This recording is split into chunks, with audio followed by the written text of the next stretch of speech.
మైపాల్ యాదవ్ గారు ఉన్నారు మనతో పాటు. మైపాల్ గారు నమస్తే. నమస్తే. ఏంటి అబ్జర్వేషన్, మీ అబ్జర్వేషన్ ఏంది? మన ప్రసన్న కృష్ణ అన్న గాని, విఠల్ అన్న గాని, తర్వాత మన అశోక్ సార్ గాని వాళ్ళు అంతా దాదాపు సబ్జెక్ట్ అంతా కవర్ చేసిరు. వాళ్ళు మాట్లాడిన తర్వాత నో కామెంట్స్ అన్నట్టే ఉంటది. బట్ నేను గమనించింది ఏంటంటే, ఇప్పుడు మనం జస్ట్ ఒక హెల్మెట్ పెట్టుకోకపోతే ట్రాఫిక్ కానిస్టేబుల్ ఆపి ఫైన్ కొడతాడు.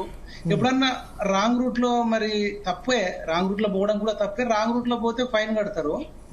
మరి గతంలో రేణుకా ప్రవీణ్ పేపర్ లీక్ చేసిరని వాళ్ళ మీద ఎత్తేసిరు. వాళ్ళు చేసిరా లేదా, జనార్దన్ రెడ్డి చేసిండా లేదా పక్కన పెడితే, అసలు ఆ తప్పు చేసినోడికి ఇప్పటిదాకా శిక్షణ లేదు. శిక్షణ లేకుండా ఉంటే ఇట్లనే విచ్చలవిడితనం ఉంటది కదా. అంటే నేను గమనించింది ఏంటంటే, చట్టంలో చాలా లోపాలు ఉన్నాయేమో. అసలు తప్పు చేసినోడికి శిక్షలు లేవు.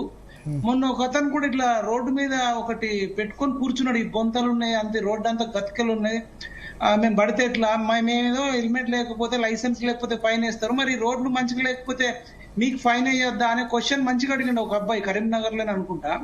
మరి ఇప్పుడు ఆ జనార్దన్ రెడ్డిని పట్టుకొచ్చి కఠినాతి కఠినమైన శిక్ష ఆ రోజు వేసి ఉంటే, ఆ రేణుకన్ ప్రవీణ్ కు కఠినాతి కఠినమైన శిక్ష వేసి ఉంటే, ఈ రోజులు ఇంతకు తెగించటోళ్ళ. అంటే మళ్ళీ ఇంకొకటి అండి, ఇప్పుడట ఈ తీర్పు కాదని మళ్ళీ డివిజన్ బెంచ్ అట, అది కాకపోతే సుప్రీంకోర్టు అట.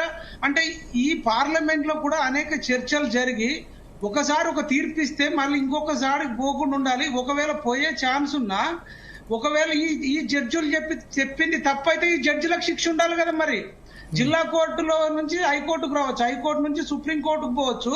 మరి జిల్లా కోర్టు లేదంటే హైకోర్టు తప్పు తీర్పిస్తే, తప్పుడు తీర్పిచ్చిన జడ్జిలకు ఎక్కడైనా శిక్షలు ఉన్నాయా? ఇన్ని లోపాలు పెట్టుకొని మనము ఏడికేలు చేస్తామండి. కాబట్టి మనం భవిష్యత్తులో మన ఇప్పుడు జీ తెలుగులో పాల్గొన్న కానీ, ఒక సమాజం మంచిగా ఉండాలి, ఈ ఇబ్బందులు ఉండద్దు అనుకునేటోళ్ళు పెద్ద మొత్తంలోనే పార్లమెంట్ లో కొన్ని చట్టాలు కూడా, కఠినమైన చట్టాలు రూపొందించుకునే అవకాశం ఉండాలి. ఇప్పటికీ టెన్షన్. మళ్ళా ఇప్పుడు తీర్పు ఇచ్చినాక కూడా ఇది ఫైనలా కాదా, మళ్ళీ ఎగ్జామ్ పెడతారా, రివాల్యూషన్ చేస్తారా, లేకపోతే డివిజన్ కు పోతారా, ఇంకా సుప్రీం కోర్టుకు పోతారా? ఇదేందండి కొట్లాడడం? ఈ ప్రతిపక్షం ఉన్నోడు ఇప్పుడు రెచ్చిపోతాడు, రేపు మళ్ళా గెలిచిన తర్వాత ఆ వాడంతే చేస్తాడు. అంటే ఈ దొంగలను ఏం చేయాలంటే, ఈ రాజకీయ పార్టీలను అందరూ ఒక దగ్గర కూర్చుండబెట్టాలని. ఇప్పటికైనా గ్రూప్ 1 పేపర్ మీద అందరు పెద్ద, అంటే అన్ని రాజకీయ పార్టీ అధ్యక్షులను ఒక దగ్గర కూర్చుండబెట్టి, అదే విధంగా అడ్వకేట్లను కూడా ఒక దగ్గర కూర్చుండబెట్టి, ఆ టీఎస్పీఎస్ సభ్యులను ఒక దగ్గర కూర్చుండబెట్టి, ఇప్పుడు మీరు ప్యానల్లో కూర్చున్నటువంటి కొంచెం నాలెడ్జ్ ఉన్న వాళ్ళని అందరిని ఒక దగ్గర కూర్చుండబెట్టి, నెక్స్ట్ మళ్ళా రద్దు కాకుండా ఉండడానికి మనం ఏం చేద్దామని చెప్పేసి అందరు కూర్చుండి, ఇక్కడనే మన ఊర్లల్లో పెన్లమ్మ ఒకటి పంచాయతీ అయితే ఊర్లోనే రాయి చెట్టు కింద అందరు కూర్చుండి అక్కడ ఇక్కడ పంచాయతీ చెప్తారండి. వాళ్ళకున్న తెలివి మనకు లేకపోయా. అది ముందే చెప్పు, ఇక్కడనే ఆ చిక్కడపల్లి లైబ్రరీ కూడా కూర్చుండి చేసుకుంటే అయిపోయేదానికి. అప్పుడు కూడా వీళ్ళంతా కొట్లాడారు, ఆ జీవో 29 ఇష్యూలో కొట్లాడారు, ఆ తర్వాత పేపర్ తప్పు ఉంది, కథ వేరే ఉందని కొట్లాడారు. ఆ కోటి ఉమెన్స్ కాలేజ్లోనే జాబులు ఎక్కువ మొత్తం అక్కడనే పోయినాయట. అంటే దీని వల్ల ఎస్సీ ఎస్టీ బీసీలకు కానీ తెలుగు మీడియం వాళ్ళకు పూర్తి అన్యాయం జరిగిందంటారు. ఇంకొక రకంగా రెడ్లకే జాబులు ఇచ్చిండని కూడా అంటారు. ఆల్రెడీ రేవంత్ రెడ్డి మీద ఆ కార్పొరేషన్ చైర్మన్లన్నీ రెడ్లకే ఇచ్చినామని అపవాదం ఉంది. ఈ గ్రూప్ 1 జాబులు కూడా మొత్తం రెడ్లకే ఇచ్చిండు. నేను 20-30 ఏళ్ళు సీఎం ఉంటే వీళ్ళే మొత్తం నన్ను కాపాడతారని అనే ఆరోపణలు వస్తున్నాయి. అవన్నీ ఎందుకు? మేము ముందు నుంచే రిక్వెస్ట్ చేస్తున్నాం, మీరు రండి, చర్చలు చేయండి. ఇప్పుడు ప్రసన్న కృష్ణ అట్లా ఇవ్వడానికి ఎట్లా పాసిబుల్ అవుతుంది? రిజర్వేషన్స్ ఉన్నాయి కదా, రెడ్డిస్ కి ఇవ్వడానికి ఎట్లా ఉంది? బీసీ రిజర్వేషన్ అమ్ముకున్న ఇట్లా ఏబిసిడి ఉంది, ఎస్సీ ఎస్టీ రిజర్వేషన్స్ అన్ని ఉన్నాయి కదా. లేదు సార్, 40% మంది ఓపెన్ కోట, టాప్ 100 లో 40 మంది ఓసీలే ఉన్నారు అన్న. రూల్స్ అనేటి బ్రేక్ చేసి 42% ఓపెన్ కోటాలో ఓసీలు వచ్చారు. భరత్ అన్న 220 పేజీలలో ఇప్పుడు ఒక ప్రసన్న కృష్ణ ఒక్కటే మాట చెప్పేసిండు, చదివినట్టున్నాడు మొత్తము. నేను కూడా అది నోట్ చేసుకుంటున్నా. రూల్స్ అనేవి సరిగ్గా పాటించలేదు అని చెప్పిన తర్వాత, రూల్స్ సరిగ్గా పాటించడం కాదు అక్కడ, చిన్నగా నేను చెప్తున్నా, కావాలనే రూల్స్ ను బ్రేక్ చేసి నచ్చినోడికి నచ్చినంతకు ఇచ్చిండని ఆరోపణలు వస్తున్నాయి. రూల్స్ బ్రేక్ చేయడం వల్ల సోక గతంలో న్యూజిలాండ్ వాడికి, కెనడాలో ఉన్నోడికి జాబ్ వచ్చిందట. ఇదేం కదా? అట్లనే ఇది ఇప్పుడు ఇవాళ ఒక్క ఈ గవర్నమెంట్ అనే కాదు, ఇది చాలా వజ్రాలతో సమానమైన జాబులు ఇవి. ఈ జాబులను కోట్లాది రూపాయలకు బేరం పలుకుతుందనే ఒక ఆరోపణలు ఉన్నాయి. ఈ ఒక్కరిని అనట్లేదు నేను. భవిష్యత్తులో కూడా ఇవి జరగొద్దు అంటే వీళ్ళందరినీ ఇప్పుడు నేను చెప్పిన అడ్వకేట్లను కానీ, ఇక్కడ ప్యానల్లో కూర్చున్న ప్రసన్న కృష్ణన్న లాంటి వాళ్ళని కానీ, తర్వాత జడ్జిలను ముందే అవసరం అనుకుంటే జడ్జిలను కూడా రిటైర్డ్ జడ్జిలు రమ్మంటే రారా అండి? రండి సార్, ఇది ఒకటి చూద్దాం. మరి ఈ గ్రూప్ 1 గ్రూప్ 2 అందరం కలిసి కూర్చుని అపోజిషన్ పార్టీలు, జడ్జీలు, అడ్వకేట్లు కూర్చుంటే 1 నిమిషాల్లో అయిపోయే పనికి ఇది మనం ఎల్లకాలం ఇట్లనే కొట్లాడుకునే పరిస్థితి ఉంటదేమో. కాకపోతే ఒకటి నేను ఏం చెప్తున్నాను సార్ అంటే, ఇప్పుడు ఎవరైతే నష్టపోయారో ఈ గ్రూప్ 1 వల్ల 2 ఏళ్ళు 3 ఏళ్ళు చదివిరు, నెలకు 10,000 20,000 హాస్టల్ ఫీజులు కట్టుకుంటా వాళ్ళందరికీ ఫైన్ ఎవరు కట్టాలి? మహేందర్ రెడ్డి కట్టాలి, రేవంత్ రెడ్డి కట్టాలి. ఎవరి సొమ్ము? మేము కరెంటు బిల్లు కట్టకపోతే ఫైన్ వేస్తావు, ఇంటి బిల్లు కట్టకపోతే ఫైన్ వేస్తావు.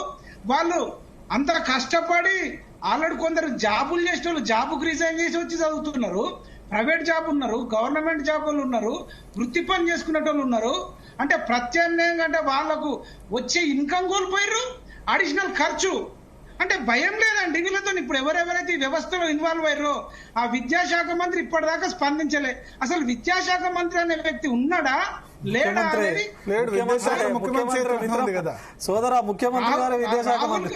ఇంకోటి నాకు తెలిసిందంటే టీజీపీఎస్సీ విద్యాశాఖ మంత్రి వాళ్ళ పరిధిలోకి ఏం రాదు, అది కాన్స్టిట్యూషనల్ బాడీ, అది ఏ మినిస్ట్రీ పరిధిలోకి ఏం రాదు. సరే మాట్లాడాలి కదా, స్పందించాలి కదా.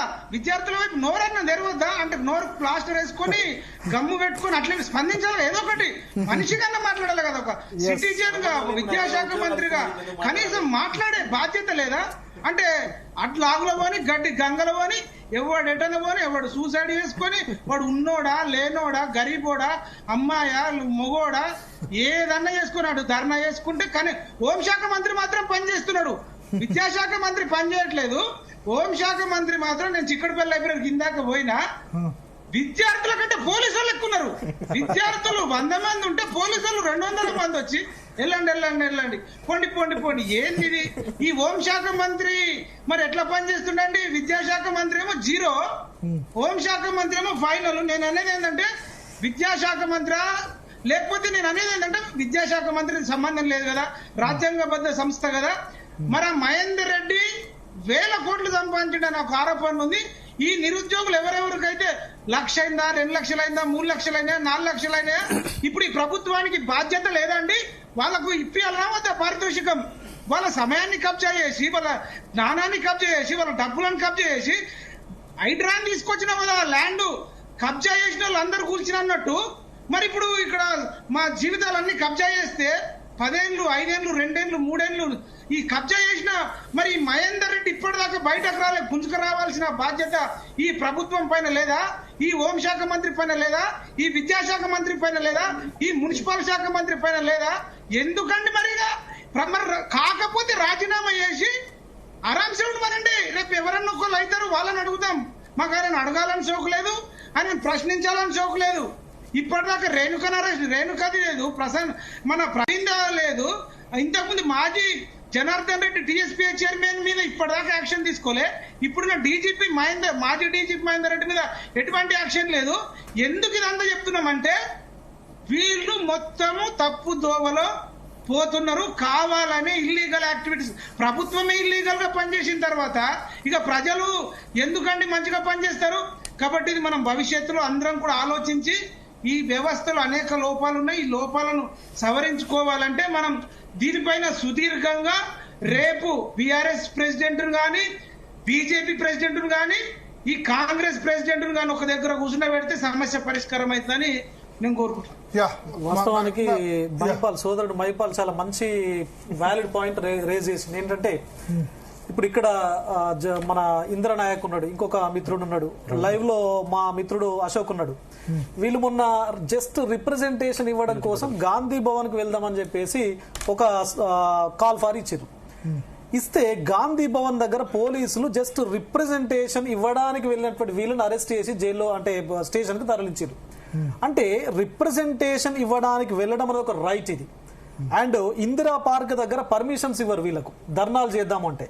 According to constitution of India article 19 మనకు సభలు సమావేశాలు పెట్టుకునేటువంటి హక్కు భారత రాజ్యాంగమే మనకు కల్పించినప్పుడు ఇవి ఇవ్వడమే మీకు జరిగినప్పుడు మరి ఇంత అనైతికంగా ఇంత అన్యాయం కొన్ని లక్షల మంది విద్యార్థులు ఉసురు పోసుకున్నటువంటి జనార్దన్ రెడ్డి గారిని ఏం చేయాలండి? బుక్ పట్టుకొని పోతే అరెస్ట్, మహేందర్ రెడ్డి గారిని ఏం చేయాలండి?